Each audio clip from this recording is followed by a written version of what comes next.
साखळी नाही एक्झॅक्टली. आता त्यांनी सांगितलं की पेपर फुटलाय, बरोबर, हे तर मान्य केलंय त्यांनी. मग आता याची चौकशी करायचं काम कोणाचं आहे? पोलिसांचं आहे ना. मग पोलीस त्याची चौकशी करायची असेल तर त्याच्यावर आधी FIR दाखल करावं लागेल.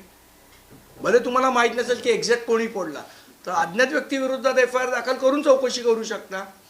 यातली ही जी कायदेशीर प्रोसिजर आहे ही पोलीस का करत नाही आहेत? कोणाला पोलीस वाचवण्याचा प्रयत्न करतायत त्याच्यामध्ये? आपल्याला काही शंका आहे का या संदर्भामध्ये? आपल्याकडे काही अधिकची माहिती आली आहे? नाही, माझ्याकडे माहिती आहे, पण ती आत्ता मी बोलणं योग्य ठरणार नाही. माझं म्हणणं आहे पोलिसांनी याचं इन्व्हेस्टिगेशन केलं पाहिजे. पोलिसांनी सांगितलं पाहिजे ना की याला जबाबदार कोण आहे. तुम्ही जर मान्य करता पेपर फुटलाय तर मग या पेपर फुटीला जबाबदार कोण आहे?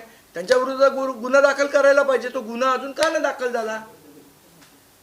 बरं, हे तर पंतप्रधानांनी त्या इंस्टाग्रामच्या रीलमध्ये सांगितलं ना की पेपर फुटी खूप गंभीर विषय आहे आणि त्याच्यावर तुम्ही कायदा केलात संसदेत आणि इथे FIR पण दाखल करत नाही. म्हणजे सरकार पेपर फुटीबद्दल किती सिरियस आहे, किती गांभीर्य आहे त्यांना, हे अर्थ दिसतं. ही जी परीक्षा रद्द केली आहे त्याची आता फेर परीक्षा जेव्हा घेतली जाईल तेव्हा तरी त्याच्यामध्ये पारदर्शकता. तेव्हाच तेव्हा बघू. आता जे झालंय त्याचं काय निस्तारणार ते सांगा. या प्रकरणामध्ये कुठल्या कुठल्या संदर्भामध्ये गुन्हे दाखल केले गेले पाहिजे अशी आपली मागणी आहे? कुणाकुणावर गुन्हे दाखल केले गेले पाहिजे? मुळात पहिलं तर एक FIR दाखल झाला पाहिजे की बाबा पेपर फुटलाय, आणि त्यानंतर पोलिसांनी इन्व्हेस्टिगेट केलं पाहिजे की हा कोणामुळे फुटलाय. त्याने त्या मुलांनी पुरावे दिलेले आहेत. ती कुठली एक मुलगी होती, तिचे WhatsApp चॅट्स दिलेले आहेत की बाबा तिच्याकडे अगोदर पेपर होता, मग त्या मुलीला बोलवून तिची चौकशी केली पाहिजे की तिला कुठनं पेपर आहे. या सगळे धागेदोरे कोण जुळवणार? पोलिसच ना. काय आता पोलीस हे काम करणार नसेल तर मग आम्हाला अधिकार द्या, आम्ही इन्व्हेस्टिगेशन करू. संदीपजी, MPSCने जे प्रसिद्धीपत्रक काढून ही परीक्षा रद्द करण्याची घोषणा केली, त्यामध्ये असं म्हटलं की मुंबई पोलिसांच्या प्राथमिक तपासामध्ये पेपर एका मुलाकडे उपलब्ध होता अशा फाइंडिंग्समध्ये समोर आला आणि त्यानंतर आम्हाला तो अहवाल प्राप्त झाला. जर असं मुंबई पोलिसांच्या तपासात समोर आलं तर पोलिसांनी गुन्हा का दाखल केला? एक्झॅक्टली आमचाही प्रश्न तोच आहे की FIR का दाखल झाला नाही अजून. आता प्राथमिक तपासाअंती जर सिद्ध होतंय तर FIR दाखल व्हायला पाहिजे. त्यालाच फर्स्ट इन्फॉर्मेशन रिपोर्ट असं आपण म्हणतो ना. मग ती फर्स्ट इन्फॉर्मेशन, तो जो तक्रारदार आहे ऋषिकेश, त्यांनी तुमच्याकडे ऑलरेडी तक्रार दिली. तुम्ही आता वाट कसली बघताय FIR दाखल करायची? तुमच्याकडे तक्रारदार आहे, तुमच्याकडे पुरावा आहे की पेपर फुटलाय, मग FIR का दाखल होत नाही? कोणाची वाट बघतायत किंवा कोणाला वाचवण्याचा प्रयत्न सरकार करत आहे? हा आमचा प्रश्न आहे याच्यामध्ये. संदीपजी, काही महाराष्ट्रामध्ये 3 दिवसांपूर्वी एक अत्यंत दुर्दैवी घटना घडली की इन्क्युबेटरमध्ये NICU जे आहे त्याच्यामध्ये 3 बाळांचा दुर्दैवी मृत्यू झाला कोरफडून. मध्यंतरी तुम्ही एक बातमी दिली होती किंवा एक पत्रकार परिषद घेऊन महाराष्ट्रातल्या ग्रामीण भागातल्या विशेषतः आरोग्य व्यवस्था किती ढिसाळ आहे याची माहिती दिली होती. त्यात पुढे काही झालं आहे का? बघा, त्यावेळेलाही आम्ही तक्रार केली होती की ज्या पद्धतीने व्हेंटिलेटरची खरेदी केलेली आहे आणि त्या व्हेंटिलेटरचे टेक्निकल स्पेसिफिकेशन्स जी आहेत त्याच्या संदर्भात चौकशी करण्याचा आम्ही त्यांना विनंती केलेली.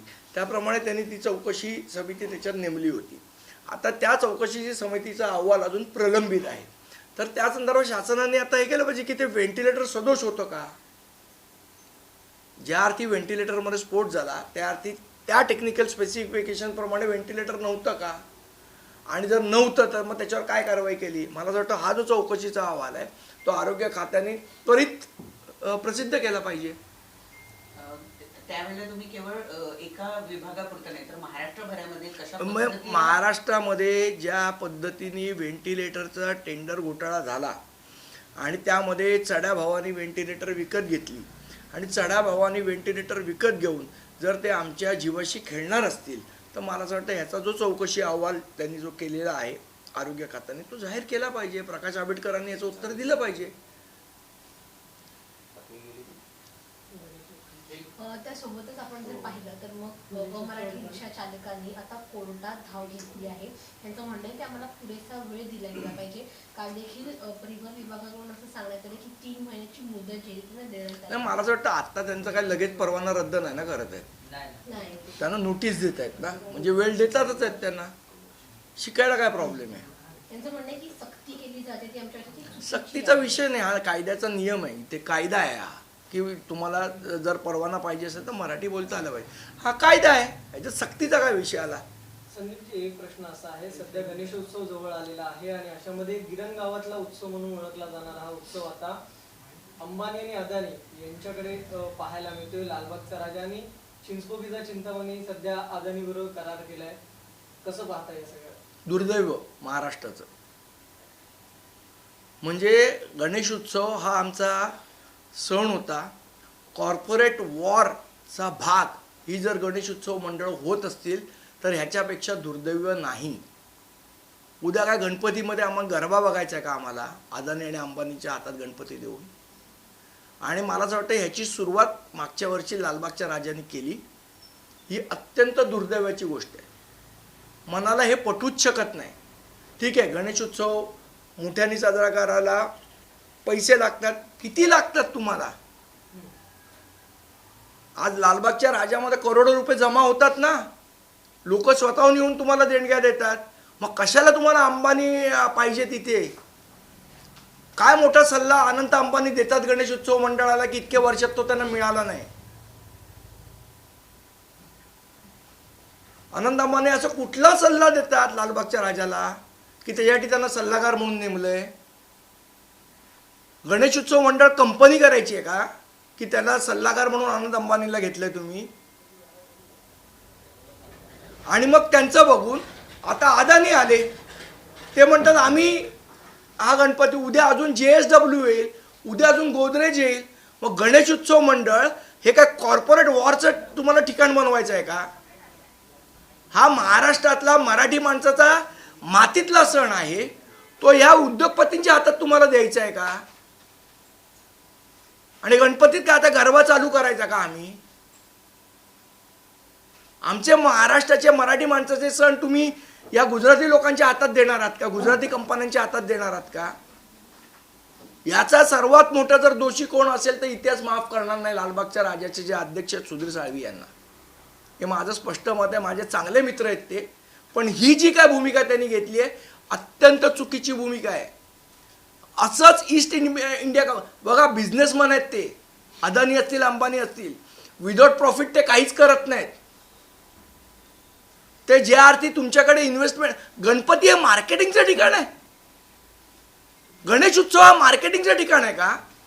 की इथे बाबा अंबानीचेच बॅनर लागतील, इथे अदानीचेच बॅनर लागतील, इथे काय JSWचेच बॅनर लागतील?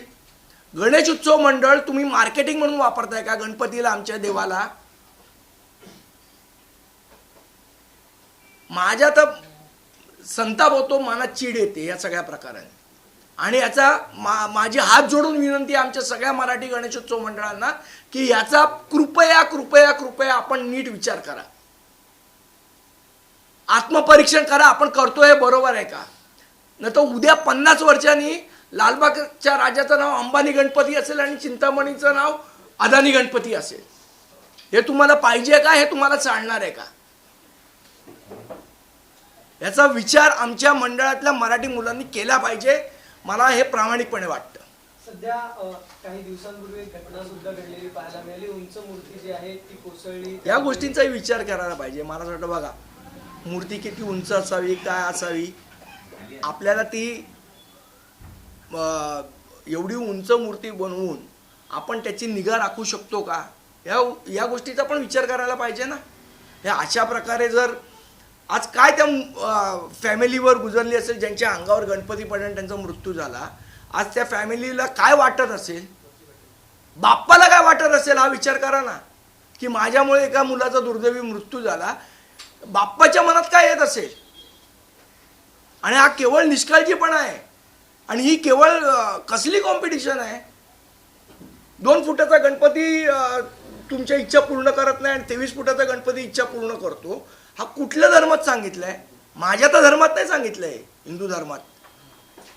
गणेशोत्सव समन्वय समितीचं म्हणणं, तुमचे गणेशोत्सव मंडळातली आपापसातली कॉम्पिटिशन हा लोकांचा जीव घेऊ शकत नाही.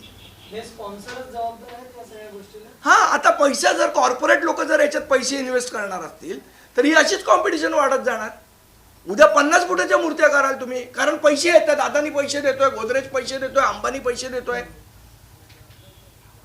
आणि मला माहिती आहे का सगळं चॅनल दाखवणार नाही, कारण बरीचशी चॅनल अदानीची पण आहेत आणि अंबानीची पण आहेत, त्यामुळे त्यांची दाखवायची हिंमत नाही ही. गणेशोत्सव समन्वय समितीचं म्हणणं होतं की आम्ही आयुक्तांकडे 2 महिन्यांपासून वेळ मागत होतो. ते खड्डे आहेत आगमन मार्गावरील, त्याच्या संदर्भात बघा, चर्चा खड्डा हा झाली. विषय आहेच. तुम्हाला माहिती आहे ना, हे सरकार सुधारणार नाही आहे. म्हणून का आपण गणेश उत्सवाच्या ज्या गणेश मूर्ती आहेत त्या आपण स्टेकला लावणार आहोत का, की खड्डे आहेत? तर आपण त्याप्रमाणे आता विचार करायला आपण काहीतरी आत्मपरीक्षण करायला पाहिजे ना. सरकार तर नालायकच आहे, ते खड्डे बुजवणारच नाही आहे कधी. पण म्हणून आपण गणपती बाप्पाची मूर्ती स्टेकला लावणार आहोत का तिथे? आणि आता जे काय मी बघितलं ते फक्त खड्ड्यांमुळे झालं असं मला वाटत नाही, जी काय घटना घडली ती. कारण त्याच्यात त्या मूर्तिकाराचा पण मी बाईट बघितला. त्यामुळे मला असं वाटतं समाज म्हणून आपण या गोष्टीचा विचार केला पाहिजे. आणि महाराष्ट्रातला समाज हा नेहमी पुरोगामी राहिलेला आहे. धर्मामध्ये सुद्धा वारंवार बदल आपण ज्या गोष्टी चुकीच्या असतील त्याच्यामध्ये केलेले आहेत. फक्त हिंदुत्वाच्या नावाखाली मला असं वाटतं काही चुकीच्या गोष्टी होता कामा नाहीत. संदीपजी, आणखी एक मुद्दा, शेवटचा मुद्दा. काल कंत्राटदार जे आहेत ते सुद्धा येऊन भेटून गेले मनसे अध्यक्ष राज ठाकरे यांना. असं कळत आहे की एका कंत्राटदारानं काल संध्याकाळी आत्महत्या केलेली आहे. मला असं वाटतं दुर्दैवी गोष्ट आहे. बघा, ज्या कंत्राट तुम्ही म्हणता आम्ही विकास करतो म्हणजे काय करता तुम्ही? कामं करून देता लोकांची. कामं कशाच्या माध्यमातून करून देता? कंत्राटदाराच्या माध्यमातून कामं करून देऊन तुम्ही विकास करता, बरोबर? मग ज्याचा विकासाच्या नावावर तुम्ही मतं मागता त्या कंत्राटदाराला पैसे द्यायला नको, त्याच्याकडनं फुकट कामं करून घेणार आहात तुम्ही. याच कंत्राटदारांचे संदीपजी पैसे रखडलेले आहेत, याबाबत मंत्री हो, काल पळून गेले ते. तुम्ही प्रश्न विचारत होतात तेव्हा यांना आम्ही प्रश्न विचारले, मात्र त्यावरती अपेक्षित उत्तर न देताच ते निघून गेले. मोदींचं अनुकरण करतात ते, पत्रकारांच्या प्रश्नांना उत्तर न देण्याचं. त्यांची परंपराच ती आहे. पण त्यांना या संदर्भातलं कुठलंही गांभीर्य नाही आहे का, की आदिवासी विभागाचे सर्वात जास्त पैसे हे रखडलेले आहेत, अनेक विकास कामं झालेली आहेत, तर अनेकांची नारळ देखील फोडलेली आहेत. निवडणुकीच्या पार्श्वभूमीवरती सगळ्या याचा शुभारंभ करून घेतला. ना, माझा एक सिंपल प्रश्न आहे सरकारला. गुजरातवरनं आलेल्या कंत्राटदारांना पेमेंट कसं होतं आणि महाराष्ट्रातल्या कंत्राटदारांना पेमेंट का नाही होत? मिसिंग लिंकचा कंत्राटदार कोण? नवयुगवाला. पेमेंट झालं, काम निकृष्ट असून पेमेंट झालं ना त्याला. मग महाराष्ट्रातल्या कंत्राटदारांनी पूर्ण काम केल्यानंतर पण त्यांचं पेमेंट का नाही होत आहे? महाराष्ट्रातला सगळा मलिदा गुजरातला पाठवायचा आहे का?